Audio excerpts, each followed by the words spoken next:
आज की इस वीडियो का टॉपिक है कि which motor used in train engine. जो हमारा ट्रेन का इंजन होता है उसमें कौन सी मोटर यूज होती है। मोटर का मतलब ये हो गया कि उसमें एसी मोटर का यूज होता है या डीसी मोटर का यूज होता है, इसमें कौन सी मोटर का यूज होता है। और जब भी आप ट्रेन के इंजन को देखते होंगे, किसी ट्रेन को देखते होंगे, तो उसमें आप देखते होंगे कि जो उसके साथ डिब्बे लगे हुए होते हैं वो करीब 26 से लेकर के 30 डिब्बे के आसपास जो हमारी पैसेंजर ट्रेन होती है उसमें लगे होते हैं। जो मालगाड़ी होती है उसमें करीब 50 डिब्बे के आसपास लगे हुए होते हैं। तो ट्रेन का जो इंजन होता है उसमें कितनी पावर होती है कि जो उन डिब्बों को आसानी से खींच लेता है और पूरी स्पीड के साथ चलाता है। जो हमारी ट्रेन होती है उसमें जो इंजन लगा हुआ होता है उसमें कितनी मोटरें यूज होती हैं, कितनी मोटर का उसमें यूज़ किया जाता है, कितनी मोटरें उस पूरे इंजन को खींचती हैं, यह भी आपके मन में ज़रूर सवाल आता होगा। और इसके साथ साथ जो हमारा इंजन होता है उसकी पावर कितनी होती है, क्योंकि इतने डिब्बों को खींचने के लिए कितने पावर की ज़रूरत होगी आप सोच सकते हैं। और उसमें कितना पावर होता है जो इन डिब्बों को आसानी से वो खींच लेती है। तो यदि से ये सारे प्रश्न आपके मन में हैं तो इन सभी प्रश्नों का जवाब इस वीडियो के दौरान आपको मिल जाएगा। पूरी वीडियो को यदि लास्ट तक देखते हैं तो ये सारी चीज़ें आपको क्लियर हो जाएंगी। तो आइए जान लेते हैं। देखिए, पहले जो हमारे इंजन होते थे, जो पुराने समय के हमारे इंजन जो होते थे उसमें जो हमारा वो डीसी मोटर का यूज़ किया था। अब डीसी मोटर कौन सा यूज़ किया जाता था, जैसा कि हमने पढ़ा भी है, आपने बचपन में पढ़ा होगा कि डीसी सीरीज मोटर जो होती थी, जो हमारे पुराने इंजन होते थे उसमें डीसी सीरीज मोटर का उपयोग किया जाता था। यह तो बात सही है जो हम पढ़ते चले आ रहे हैं। लेकिन जो आज के समय में जो हमारे नए इंजन यूज में आते हैं WAP7, जो हमारे लेटेस्ट इंजन है जो इलेक्ट्रिक से चलते हैं, उसमें AC 3 phase squirrel cage induction motor का यूज किया जाता है। अब बात ये आती है, आपके मन में यह सवाल जरूर आ रहा होगा कि यह जो हमारी डीसी सीरीज मोटर होती थी इसका उपयोग करना चाहिए था, क्योंकि इसमें जो टार्क होता है वह बहुत ज़्यादा होता है, उसका उपयोग करना चाहिए था, क्योंकि उससे जो हमारे इंजन की जो खींचने की जो पावर होती है वो बहुत ज़्यादा होती है। लेकिन यह जो हमारी स्क्विरल केज इंडक्शन मोटर है इसका उपयोग क्यों किया जाने लगा।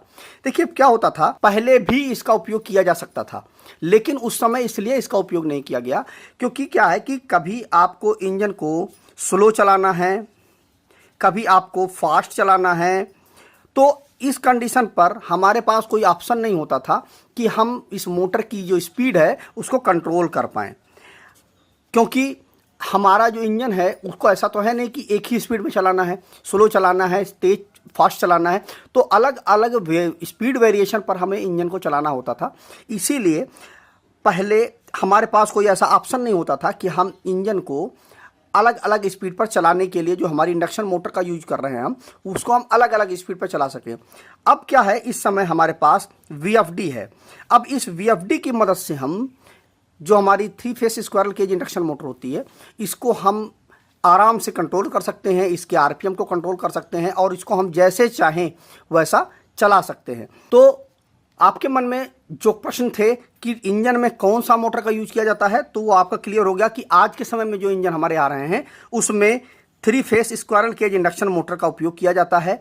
अब बात यह आती है कि जो हमारी 3 फेस स्क्विरल केज जो इंडक्शन मोटर होती है वह कितनी मोटरों का यूज किया जाता है पूरे इंजन के अंदर। तो देखिए, इंजन के अंदर 2 कंपार्टमेंट होते हैं, ठीक, एक में 3 लगते हैं मोटरें और एक में हमारी 3 मोटरें लगती हैं। कुल मिलाकर के 6 मोटरें हमारे इस इंजन के अंदर लगती हैं।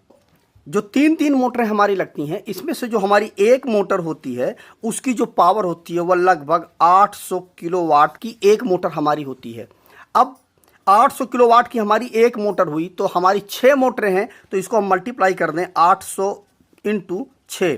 जब आप इसको मल्टीप्लाई करेंगे तो आ जाएगा 4800 किलोवाट की हमारी टोटल पावर होती है इंजन की। अगर हम इसको HP में बदलें 6700 HP की पावर होती है इंजन के अंदर जो पूरे डिब्बों को खींचती है। तो आपको ये सारे के सारे जवाब मिल गए होंगे कि इंजन में कौन सी मोटर का यूज किया जाता है, AC या DC। तो AC एडवांस में इस समय जो WAP7 जो हमारे इंजन आ रहे हैं उसमें स्क्विरल केज इंडक्शन मोटर का यूज किया जाता है।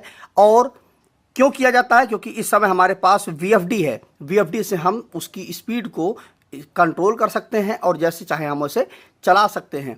उसके साथ साथ कितनी मोटरें यूज होती हैं हमारे इंजन के अंदर, तो 6 मोटरें यूज होती हैं, 3 के सेट में हमारी इंजन के अंदर मोटरें यूज होती हैं। और उसके साथ साथ हमारे एक मोटर की पावर कितनी होती है, 800 किलोवाट की, और टोटल इंजन की जो पावर होती है वो कितनी होती है, 4800 किलोवाट, या इसको हम इस एचपी में देखें तो 6700 एचपी की पावर होती है हमारे इंजन के अंदर। तो मुझे उम्मीद है कि आपको यह कॉन्सेप्ट अच्छे से क्लियर हो गया होगा कि इंजन के अंदर जो हमारी ट्रेन की इंजन होती है उसमें कौन सी मोटर यूज होती है, कितने पावर की यूज होती है और कितनी मोटरें यूज होती हैं। ये आपका कन्फ्यूजन क्लियर हो गया होगा। तो आज की वीडियो में इतना ही। नमस्कार दोस्तों।